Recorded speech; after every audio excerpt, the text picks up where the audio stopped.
How to create a drop-down menu in Figma. In this video, we're going to be talking about drop-down menus and how you can create one in Figma in the easiest and most simplest way. And we're going to be talking in great depth on how this is possible. And I'm going to be giving you the different, frames you can use, the different shapes you can use, and the different prototypes that we're going to have to use to make this. So to start things off, what we're going to do is we're going to come over to figma.com. And here we're going to click on new design and file. Okay. So in new design file, what you're going to be doing is basically you're going to go ahead to your frames. Okay. And you can create a frame if you want your drop down to be inside a page, or you can simply create a prototype for a drop down right now. So I'm going to create three boxes right now. So we have this box. And I'm going to create two more boxes of the same size. Okay. We have this, and then we have this. And now each box is going to have a text in it. So I'm going to add the text right about here. Okay. I'm going to write option. Okay. And right here, we're also going to go ahead and adjust the text, bring it to the center, align it horizontally. Then once that is done, what we're going to do is we're going to choose a good font. Let's go with Inica. We're going to make the text slightly bigger, like that. We're going to make it in a bold style. And obviously the fill color, we're going to go with black.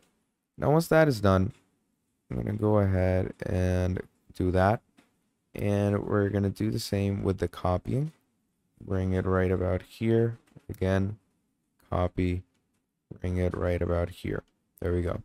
So now we have this.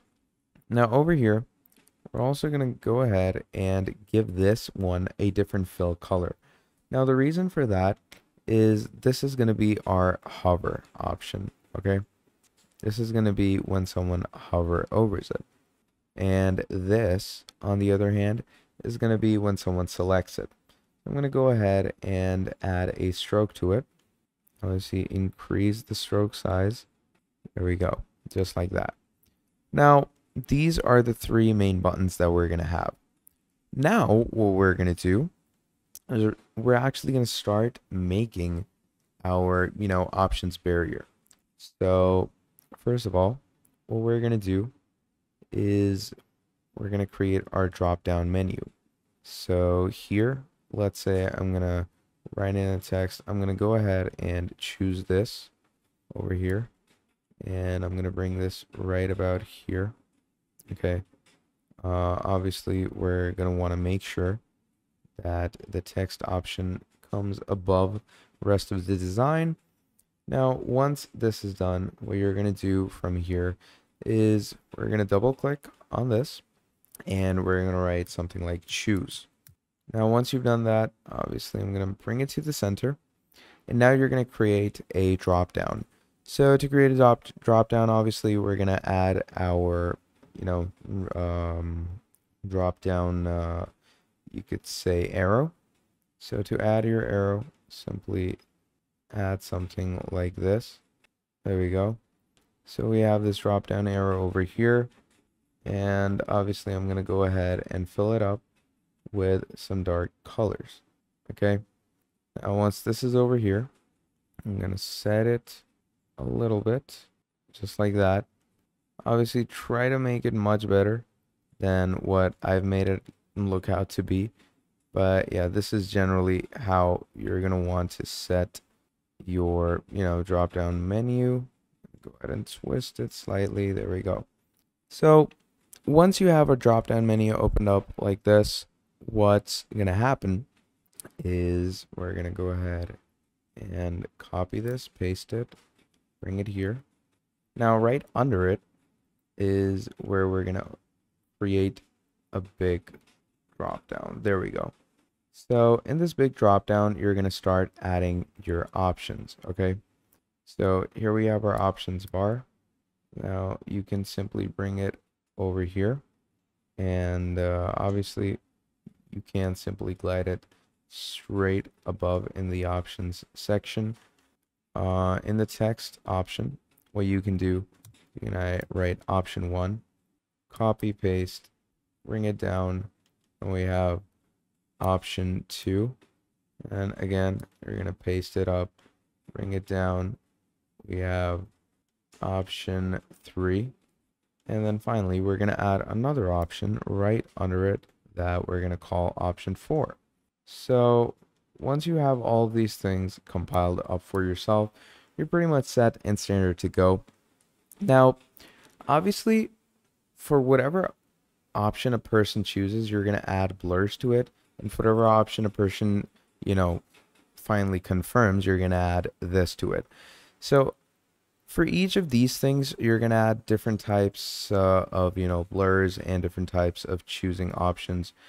So I'm going to go ahead, copy this up, paste it, bring it to this right-hand side over here. And over here, we're going to basically copy this up. And you can, like let's say someone chose option 1 or hovered over it at least. You can go ahead and give it this darker color. All right. Then you can do the same as you go on. Okay. So let's say I'm going to paste it. I'm going to copy this. We're going to paste it down here and so on. You're going to go on and on. And obviously, once we go on and on, you can add different, fills into it. So let's say I'm going to come over to this box. Obviously, make sure that you're not choosing the text, but that you're choosing the box. And obviously, whatever box you choose. So let's say I'm going to go with option 2 on this one. Here we have fill once again. Make sure it's not, it hasn't chosen the typography, but it's chosen the actual box in itself. All right. And once you do that, obviously, you're going to add in your fill color. So obviously this chooses rectangle 13. What you're going to do is you're going to want to choose this rectangle down here. But let's say I'm going to go ahead and choose this as an option. Add the inner fills like this. So first of all, now that you've created your option boxes, what you're going to do is you're going to start creating a prototype. So here in the prototype, first of all, what you can do is you can choose this as your, custom, variant of the prototype. You can choose this as the first. And once you've obviously chosen this as the first, what you can do is you can connect it with the next boxes. Obviously, a prototype will need one frame. So what you're going to do is you're going to give this a frame. So let's say it goes from this frame to this. And obviously we're going to want to make sure that each of these has a frame individually for themselves. Okay. So we have that. And we're going to add a frame to this. And then we're going to add one more frame right to this. Just like that. Now, what you're going to do is you're going to come over to your prototype. Once you come over to your prototype, we're going to move on from this to this. And obviously it's going to be on click. Then once you've done that, you're going to move on from this to this. And obviously that will be on hover. Okay. So once that is done, you're going to finally go overhead from this to this. Okay. And this will obviously be on click. So once you've done all of this, let's go ahead and check it out over here. You're going to open it up in the customized view box. And once we have done that, we're simply going to wait for it to load in. And obviously once it loads in, you can get a clear idea on how Figma prototypes work and how it's going to basically create its very own Dropbox. So I'm going to go ahead and wait for it to load in. And once the loading in is done, let me show you how, it basically works and how the prototype, generally, is supposed to appear when you're working with it.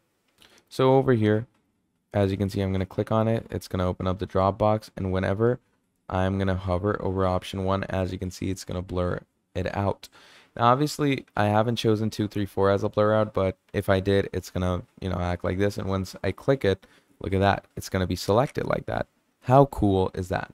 So that is how you can make your very own drop-down menu in Figma in the easiest and most simplest way. Now, if you enjoyed this video, please do make sure to drop down a like and subscribe to the channel. And if you want to see more videos like this in the future, let me know down in the comments below, and I'll be making a whole lot more for you. Till then, that is all from me, and I'll be seeing all of you next time. Have a great day. Goodbye.